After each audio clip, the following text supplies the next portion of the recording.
India is an ancient society with a kaleidoscope of people who speak more than 340 languages and 1,000 dialects. The country is the second most populated in the world, with 1.2 billion people. By 2030, India will surpass China as the most populated country. It is home to a number of religious traditions, including Hindu, Muslim, Christian, Sikh, Buddhist, and Jain. More than 20 million of the population are Roman Catholic.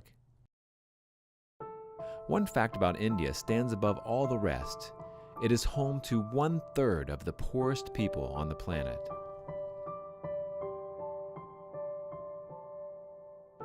The Marianists came to India in 1980 because they felt called to share their love and concern for the poorest of the poor. The challenges of poverty in India start in rural villages where drought, lack of education, job scarcity, and a burgeoning population are overwhelming.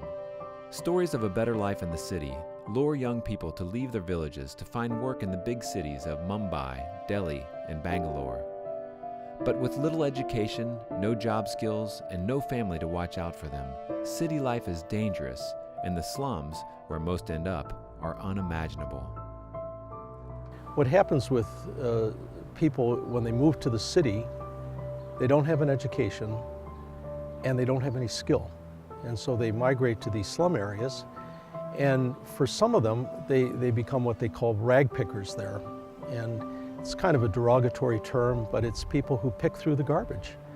And they look for pieces of plastic or anything that they can recycle. And then they take these to collection centers and they're given some small money for the things that they're able to pick during the day. But it's a horrible profession. And it's not only the parents, but it's also the children, and children are born into that. And you have these little kids picking through garbage, trying to find plastic bottles or plastic caps or pieces of cloth that then can help the family to get something to sustain themselves. Well, it's not much of a life. After arriving in India, the Marianists settled in two main locations: Bangalore, a city in southern India, and Ranchi, a city in northern India. They focused their efforts on education and job training programs. To address the most pressing needs of the poor, the Marianists adopted two strategies. Urban empowerment programs provide schooling and help for street children and job training for adults so that families in city slums can gain a foothold in life. Rural empowerment programs provide formal schools and training programs for children and families in small towns and villages. The programs enable students to receive a quality Marianist education and job training for adults so they can earn a living in their villages and stop the feudal migration to cities. One example of rural empowerment is the Chaminade Rural Development Project.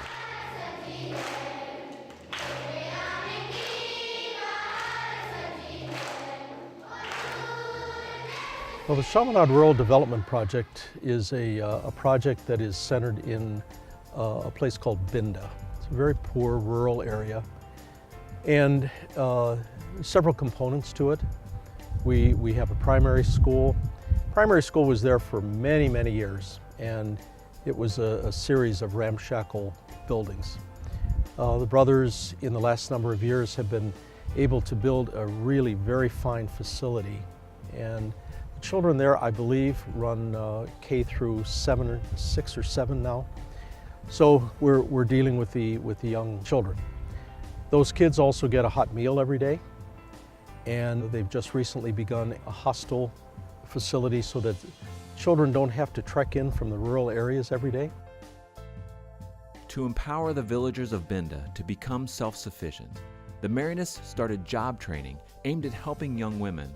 The programs teach basic tailoring and sewing skills. This enables women to do piecework for local vendors or start their own businesses.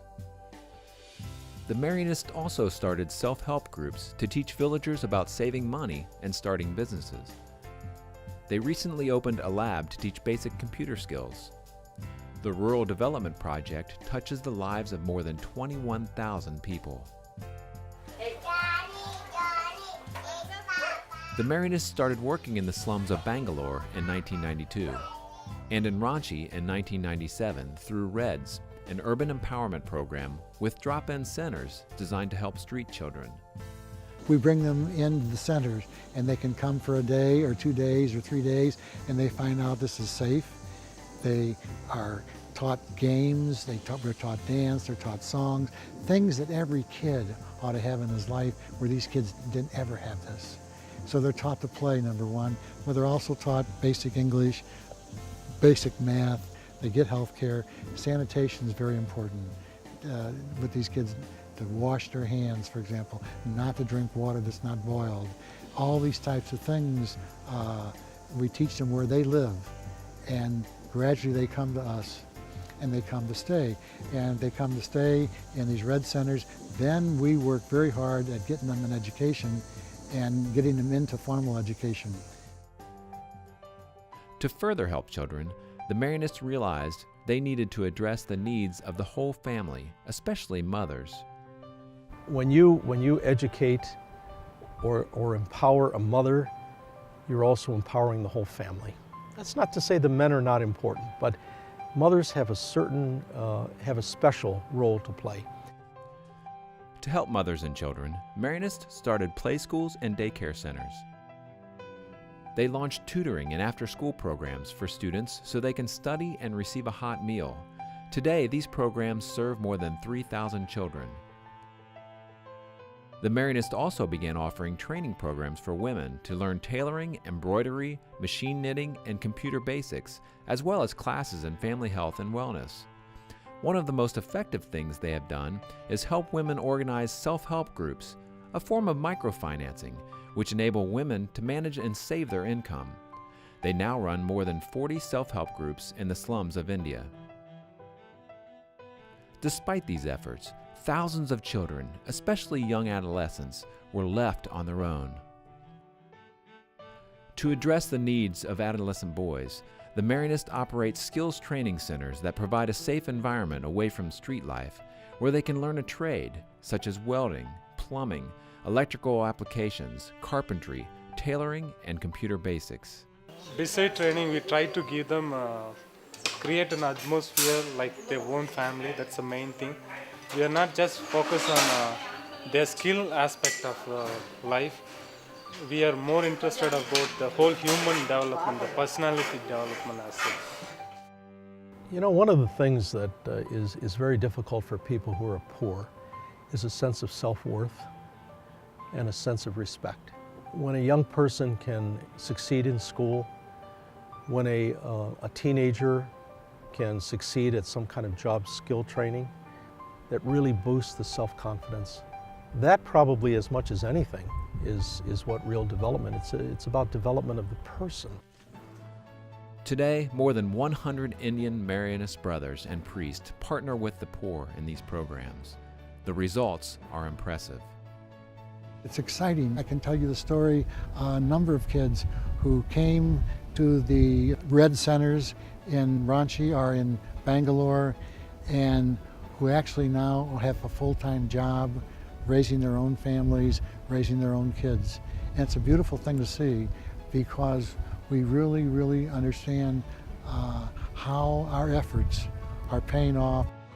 Not everybody can go to India, but people can certainly be aware, first of all, be aware of our Catholic sense that we have a responsibility for everybody in the body of Christ, to pray for a more just world and a more fair world, to be more sensitive to how we live and the standards that we have for ourselves and how we use and very often abuse the abundance that we have, and not to take it for granted.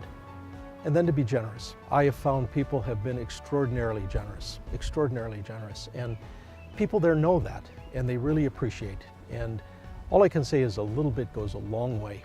That kind of support really encourages us and allows us to service the people there and to help them.